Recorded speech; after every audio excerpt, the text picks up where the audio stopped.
મિત્રો આ રાવણાનું પાન છે. રાવણાનું પાન આપણને એમ લાગે કે નકામી વસ્તુ છે, પણ આ રાવણાનું પાન જો સવારમાં 2 પાન ખાય, જેનું લીવર બંધ થઈ ગયું હોય, લીવર અનએક્ટિવ થઈ ગયું હોય, એને આ ફરીથી એક્ટિવ કરી દે. એવું જ બીજું દ્રવ્ય છે આ મૂળો. માગસર મહિનામાં માણસે રોજ સવારમાં એક મૂળો ખાવો જોઈએ. મૂળો લીવર અને કિડની એને એકદમ ક્લિયરિટી કરાવે. એટલે માનો કે ભૂખ ઓછી લાગતી હોય આપણને, તો જો માગસર મહિનામાં આખો મહિનો એક મૂળો ખાય સવારમાં, એટલે 100% લીવર એનું નવું થઈ જાય. એવું ભાવપ્રકાશ નિઘંટુમાં એનું વર્ણન છે, અને શાસ્ત્રોમાં, લોકોમાં અને અનુભવી વૈદ્યોમાં એનું પ્રમાણ છે. પણ માગસર મહિનો જોવો જોઈએ પછી, અને સવારનો ટાઈમ જ હોવો જોઈએ. પાછું હાંજે ખાવ તો નડે, દૂધ હારે ખાવ તો નડે, દહીં હારે ખાવ તો નડે.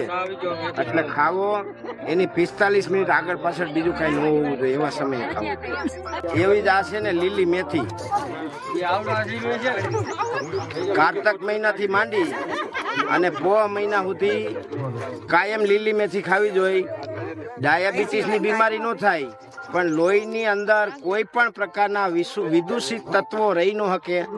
લીલી મેથી ચાવીને ખાવાથી જેને ભૂખ ન લાગતી હોય ને એને ખાલી 40 મિનિટમાં ભૂખ લાગે, અને લોહીનું ક્લિયરિફિકેશન થાય. એટલે લોહીની અંદર રહેલી વિજુજ્યા એકદમ 100% નાશ થાય.